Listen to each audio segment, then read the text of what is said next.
ভারতের গোয়ায় একটি নাইট ক্লাবে আগুনে পর্যটক সহ অন্তত ২৫ জনের মৃত্যু হয়েছে।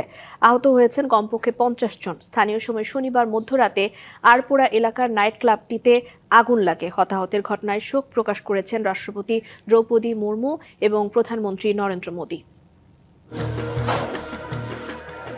উত্তর গোয়ার আরপোরা এলাকার জনপ্রিয় নাইট ক্লাব বার্চ বাই রোমিওল্যান্ড শনিবার মধ্যরাতে হঠাৎই আগুন লাগে নাইট ক্লাবটিতে। আগুনের ভয়াবহতা এতটাই তীব্র ছিল যে কয়েক সেকেন্ডের মধ্যেই এর ভেতরের অংশ পুড়ে যায়। ফায়ার সার্ভিসের প্রায় ২ ঘন্টার প্রচেষ্টায় নিয়ন্ত্রণে আসে আগুন। প্রথমে ধারণা করা হয়েছিল ক্লাবটির রান্নাঘরের কাছে সিলিন্ডার বিস্ফোরণ থেকে আগুন ছড়িয়েছে, কিন্তু পরে পুলিশ জানায় সব সিলিন্ডার অক্ষত ছিল। এছাড়া নাইট ক্লাবটি অগ্নি নিরাপত্তার নিয়মকানুন মানেনি। ক্লাবটি পরিচালনায় থাকাদের জিজ্ঞাসাবাদ করা হচ্ছে বলেও জানায় পুলিশ।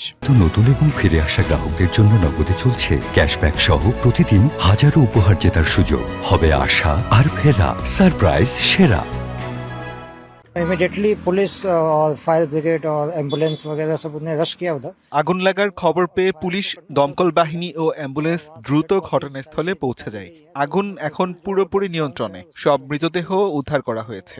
फायर तो अंडर कंट्रोल है। কর্তৃপক্ষ জানিয়েছে ধোঁয়ার কারণে শ্বাসরুদ্ধ হওয়া প্রাণহানির অন্যতম কারণ। নিহতদের মধ্যে পর্যটকের পাশাপাশি আছেন ক্লাবটিতে কাজ করা স্থানীয় কর্মীরাও। অনেকের পরিচয় এখনও নিশ্চিত করা সম্ভব হয়নি বলেও জানায় কর্তৃপক্ষ। গোয়ার মুখ্যমন্ত্রী ডক্টর প্রমোদ সাওয়ান্ত জানান, আগুন লাগার প্রকৃত কারণ এবং নিরাপত্তা ও ভবনবিধি মানা হয়েছিল কিনা এসব বিষয়ে পূর্ণাঙ্গ তদন্তের নির্দেশ দেওয়া হয়েছে। আগুনের প্রাণহানির ঘটনায় শোক জানিয়েছেন ভারতের রাষ্ট্রপতি দ্রৌপদী মুর্মু ও প্রধানমন্ত্রী নরেন্দ্র মোদী। নিহত প্রত্যেকের পরিবারকে প্রধানমন্ত্রীর তহবিল থেকে ২ লাখ রুপি এবং আহতদের জন্য ৫০,০০০ রুপি সহায়তা দেওয়ার ঘোষণা দেওয়া হয়েছে। আব্দুল আল মারুফ, ডিবিসি নিউজ ডেস্ক।